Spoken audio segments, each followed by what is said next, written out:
Good morning friends, কেমন আছো তোমরা সবাই? তো আজকে আমি চলে এসেছি আবার একটা নতুন ভিডিও নিয়ে। আজকে আমি তোমাদেরকে শোনাবো আমার ভুল্লু কী করে আমাদের কাছে এলো। ও যখন 2 কি 3 মাস বয়স হবে তখন থেকেও আমাদের বাড়িতে আছে। আগেও থাকতো আমার এক জেঠিমার বাড়িতে, ওর মার বাকি ভাই বোনদের সাথে। ঠিক এই ছোট্টবেলাতেই ও আমাদের বাড়িতে এসেছিল, আর তখন আমি ওকে গুটি পোকা বলে ডাকতাম। সময়ের সাথে সাথে ওর আরও অনেক রকম নাম দেওয়া হয়েছে, ভুল্লুও তার মধ্যেই একটা। ওর জন্মানোর কিছুদিন পরেই ওর মা কোনো কারণে মারা যায়, আর তারপরের বাকি ভাই বোনগুলোও বাঁচেনি। তো তারপর থেকেও জেঠিমার বাড়িতে একাই থাকতো। জেঠিমার সাথে মাঝে মাঝেই আসতো বাইরে একটুখানি হাঁটতে বা খেলতে, তখনও মায়ের কাছে আসতো আর মা ওকে আদর করতো। তো হঠাৎই একদিন গুটি গুটি পায়ে মায়ের সাথে আমাদের বাড়িতে আসে, এসে কিছুক্ষণ থেকে আবার জেঠিমার বাড়িতে চলে যায়। তারপরে আবার হঠাৎ একদিন মায়ের কাছে আসে, আর এসে সেদিন আর বাড়ি ফেরে না, সেদিন মায়ের কাছেই ছিল। তো মা এটা দেখে ভাবলো যে মা ওকে আমাদের কাছেই রাখবে। প্রথম থেকে আমার কুকুর বিড়াল এদেরকে ভীষণ ভয় করে, তো এই কারণে প্রথমে আমি আপত্তি জানিয়েছিলাম যে না, ওকে রাখা যাবে না।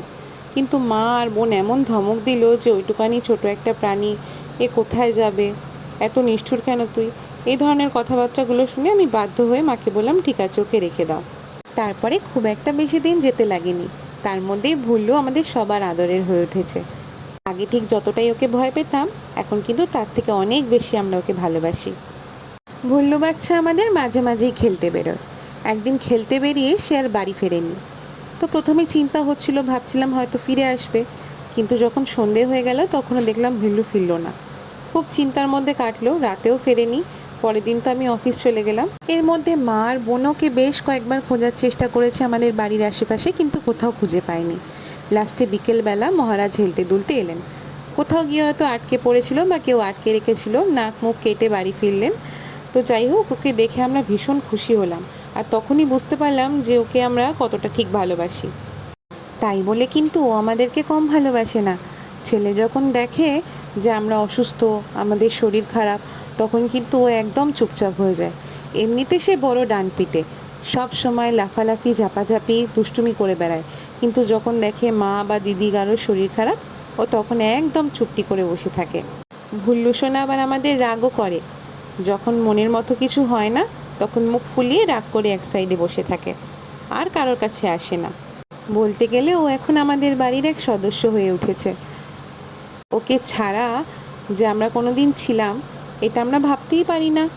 অনেকেই বলে যে বিড়াল একটা সময় হলেও আমাদেরকে ছেড়ে চলে যাবে নিজের ঠিকানা খুঁজে। সত্যি বলতে এটা ভাবতে খুবই কষ্ট হয়। যখনই ভাবি যে ও কোনো দিন আমাদেরকে ছেড়ে চলে যাবে, বা যদি কোনো দিন এরকম হয়, সেটা ভেবেই মনটা ভারী হয়ে আসে। ও আমাদের জীবনের সাথে এতটাই ওতপ্রোতভাবে জড়িয়ে গেছে যে ওকে ছাড়া আমরা ভাবতে পারি না। ও যখন বাইরে খেলতে যায় বা বাইরে যখন ঘুরতে যায়, সব সময় একটা ভয় কাজ করে যে ও যেই যাচ্ছে, ও আবার আসবে তো বাড়িতে ফিরে। কারণ এরকম অনেকেই বলে যে ওদের বিড়াল বাড়ি থেকে বেরিয়েছে কিন্তু তারপরে তারা আর আসেনি। তো এটা ভেবেই খুব কষ্ট হয়। সত্যি বলতে ও আসার পর থেকে আমরা ওর পিছনে প্রচুর ব্যস্ত হয়ে থাকি। ও কখন কি খাচ্ছে, ও কখন ঘুমাচ্ছে, কখন জেগে রয়েছে, জেগে থাকলে এদিক থেকে ওদিক করে সব সময়। আর ও কিন্তু আমার মায়েরও খুব আদরের, সব থেকে বেশি ভালোবাসে ওকে আমার মা। সব সময় ওকে আদর করে, আর ও মায়ের কাছে আদর খাওয়ার জন্য সব সময় রেডি হয়ে থাকে। 2 দিন আগে আমার মামা এসেছিলেন, ও কিন্তু মামার কাছেও প্রচুর আদর খেয়েছে। আর যখন মামা বাড়ি চলে গেছে, তখন সব জায়গায় খুঁজছিল যে মামা কোথায় গেল। তারপরে বেশ কিছুক্ষণ মনমরা হয়ে বসেছিল। তো এই ছিল আমার ভুল্লুর গল্প। আজকে এটুকু থাক, এরপরে বাকিটা তোমাদেরকে আবার শোনাবো নতুন একটা ব্লগে।